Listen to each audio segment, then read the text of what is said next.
This week went by that fast. It is time for Wake Up Wealthy Now. I love that now.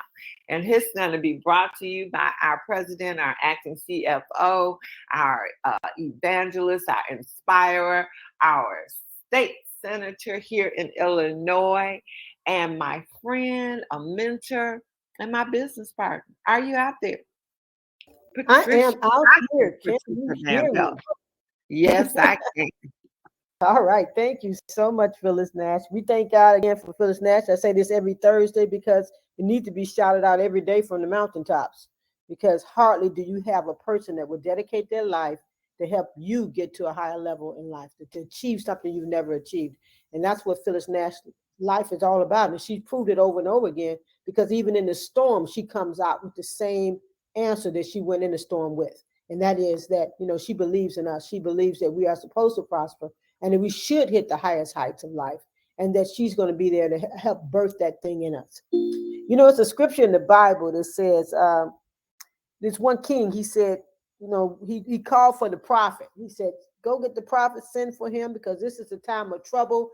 This is a time of rebuke. He said, the children are brought to the birthing room and they don't have strength to deliver. And so when you read that scripture, it makes it seem like he was saying everything was over, everything was done with, and it was over and done with, except he left room for the prophet. He said, let the prophet come. And some of us, all of us have a prophet inside of us. Every single one of us, whether we've developed it or not, every one of us have that ability to speak things that we cannot see, call things into existence that we cannot see. We can speak things, we can see things, we can create things that don't exist yet. So we all have that power.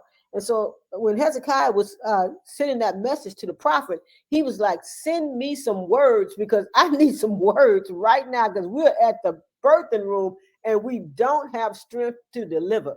And you know what? I always say God will never bring you to the birthing room and not give you strength to deliver. He will never bring you to the birthing room and not give you strength to deliver. So what does that mean? That means that if you know that you have something you need to create in order to have a more fulfilled, high quality life, and you can see that, you can envision that, then you got to know that you've been brought to the birthing room. Now it's time to take the steps to deliver that vision that you have. Now, the biggest problem that we have, and again, I'm Dr. Patricia Van Pelt. I'm the president of Wakana and one of the co-founders, one of the 4 co-founders, and excited about being a part of this dynamic, growing company. So I'm just really excited about being here. But one of the biggest problems we have to keep us from waking up wealthy every day, if we want to wake up wealthy every day, there's some things we need to do. But most people don't wake up wealthy every day. The vast majority of people don't wake up wealthy every day. They don't wake up wealthy now. Whenever they woke, they're wealthy. The vast majority don't do that. And the reason why is because we have been taught and led towards short-term thinking. We think, things are supposed to happen today. I mean, I want to be a diamond. I want to be a diamond and I want to be a diamond now. So let me just go at it and be this diamond. And in reality, it takes more long-term thinking and planning to create that outcome. Now, some cases it doesn't, because sometimes everything just aligns, and before you know it, you've hit a rank that you didn't even know you was going to hit. Just things happen to happen. That happens sometimes. But the truth of the matter, success is built on long-term thinking, not short-term thinking. Because that's why people think they failed. They say, oh, I tried that and I failed. Well, they looked at short-term thinking. Because if you really look at it, did you really fail, or did you learn something you need to really get to the next level in your life? So long-term thinking is something that's not even valued in our society, in a normal, ordinary society. But in the high achievers, and the people who rule and have the largest amount of finances in this country and then around the world, long-term thinking is what they focus in on, because they realize if they can just wait and see and take the steps they need to take, they can find their way to the goal, to the dream they have. It's like going to get your bachelor's degree. You can't think that, oh man, I'm gonna go so fast. I'm gonna finish my bachelor's degree in 1 year and 3 months because I'm gonna go just that fast. No, it takes years to do a bachelor's degree. In most cases, it's 4 years. Some people can do it sooner, quicker, but ultimately, you're not doing it in a few months, okay? Not getting the whole bachelor's degree, not from an accredited college, okay? An accredited university. You have to think long term. What classes do I need to take? So, what I want to bring to you today is that you have what it takes. Now, some of us live by our intuitive mind. We go by intuition. I feel this, I know this is going to happen, but then we don't use the rational mind to make it happen. We just use the intuitive mind. Oh yeah, I feel this, I see it, I know I can do this. This is achievable. I can accomplish this. I can reach this goal, and I feel this. I just feel it. I just know I'm supposed to be able to do it. Some of you all out there feel me right now, right? You just know you're supposed to be. This is so simple. I mean, this is Wakana. We're helping people get out of pain. We're helping people improve their health. We're helping people to attract more wealth and more people in their lives that they can help and bring a higher quality of life to those people that they attract into their lives. We know this is supposed to work. Other people are making it work. People with less skills and less knowledge are making it work. Why? What is it about me that's keeping me from letting this work? And largely it's because we're not focused on what we're trying to achieve. Instead, we're focused on the goal, the promise, the finish line. And that's good because I focus on that all the time. But I always back myself up with my rational thinking. What is it going to take in realistic terms for me to achieve that dream, to be able to accomplish that goal, to hit that rank? What is it going to take? What is it? And if we take the time and really focus in on what it is and not just go by the intuitive mind or how we feel, because you get around people, you start feeling good, you can do this, but you don't put the rational part with it, the rational mind with it, which thinks about long-term thinking. Okay, what do I need to put in first? What do I need to put in second? Who am I really looking for? When you go out, who are you looking for? Who are the partners that you need? So that way you will zero in on the kind of people that you need to be able to improve the outcomes in your business. I heard Coach Dan with his great illustrious self talk yesterday about, thinking about the type of people that you want in your business. What do they do? What are their characteristics? Are they talkative? He said they talk a lot. They always, out front. They're the loudest one in the room. He started talking about different things that these people had, aspects of their self that they had, which makes this is a person that needs to be in this business, because we have a product that is going to help people improve their lives. We have a product that's going to help people get out of pain and be able to have a higher quality of life. And so we need someone with a voice to do that. But I want you to know, I see people successful every day that don't have a voice like that. You don't even know they're in the room. You don't even know who they are, what they can achieve or anything, but yet they are rumping. Do you hear me? They are rumping because you know why? They have long-term thinking. They're focused in on their goal, and they don't miss the turns. They don't miss the signs. They don't miss the flashing lights. They see those flashing lights. They see the turns, and they step up to the plate when it's time for them to swing. Even if it's not what they're normally used to doing, that they're not normally used to, being out front and being more aggressive, but yet they do it because they recognize the sign of the time. So my message today is simple. The message today is that we need to begin to look at what it's going to take for us to get to the next level, and not just the fact that we want to get to the next level. Just focusing in on the next level would never do it.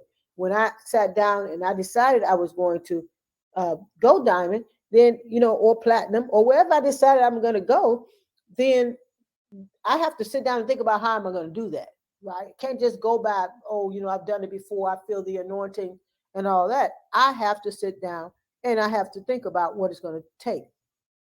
I was reading this, I was reading about Socrates this morning and about his arch enemies. Like what was his arch enemy? Who was his arch enemy? And basically, when I was studying that, it turns out that his arch enemy was the untruth, anything that wasn't true, because he was dead on pushing the truth, and he was dead on, pushing out the things that are making it clear the things that are not true, to help people be able to take the steps they need to take in order to be able to have the life that they believe they're supposed to have. Because at that time, people were really tied into mythology and Greek gods and all that. And he was really pushing the truth of the matter that there's only one God, okay? And all these are theophanies. That's what he called them, theophanies. He said, like little divine developments that we've created ourselves that we can touch and hold. And he was just saying, and so Hierophant was telling him, he said, you cannot say that. You cannot speak those words out to a mob unless you're ready to die for it. And so he said, if you're ready to die for it, then yeah, you can speak that out to a mob of people. But if you're not ready to die for it, even I don't care how true it is, if you're not willing to die for it, don't speak it out. That's what he said, not to a mob. And then Socrates went on and said, I'm willing to die for it. So when we tell ourselves the truth, it causes something in us to die, something that we've carried with us, believed that was true, something that we've held on as true and lived by. It causes that thing to die when we finally are face to face with the truth. And here's the truth of the matter. Nothing is impossible to us. If we decide we're going to do something, we can. But every time we achieve something great, we sat down and we wrote it out. We wrote out a plan of action. How am I going to get out of this? What is my exit plan in this situation? We don't want to just jump out of the frying pan, right? It's hot in here. I want to jump out the frying pan. We want to know where we're going to jump to, because you don't want to jump into the fire, right? You want to jump far enough so that you get outside the flame of that fire and you land somewhere else, right? But if you don't have that in your mind, if you haven't taken time to think it through, you're going to put together that long-term thinking. What is this going to cost me? Am I willing to pay that price? Is what I'm going to get in return worth it? If we don't take the time to do that, then we may find ourselves jumping from one thing to another and never achieving our goal. So what? You worked for a year and you still are not, sapphire. So what? If your long-term goal is to be with this company and to hit the ranks, then it may take you a year and a half to build up the capacity to be able to help people enough to hit sapphire. You may take that, but you have to use your rational mind to understand. Yeah, when people are in business, people get in business, and from what I read, like 80% of them end up out of business within the first 5 years. And it's not because they ran out of money or because their business failed. It's just that they lost their ability to believe.